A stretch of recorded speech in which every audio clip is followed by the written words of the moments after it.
Hello गाईस, तर खूप दिवसानंतर आज व्लॉग बनवते.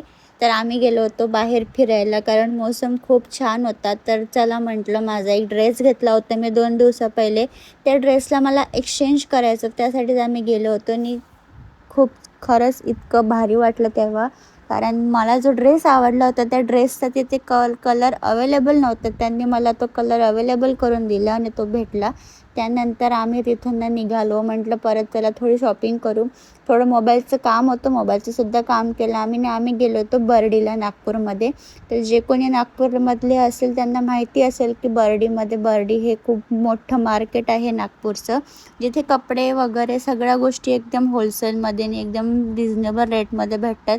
जे पण कोणती ट्रेंडिंग गोष्ट आली ती तिथे सगळी भेटून जाते. आणि असा होता आमचा आजचा व्लॉग. तर व्लॉग कसा वाटला मला कमेंट करून नक्की सांगा, आणि भेटूया आपण पुढच्या व्लॉगमध्ये. Bye bye.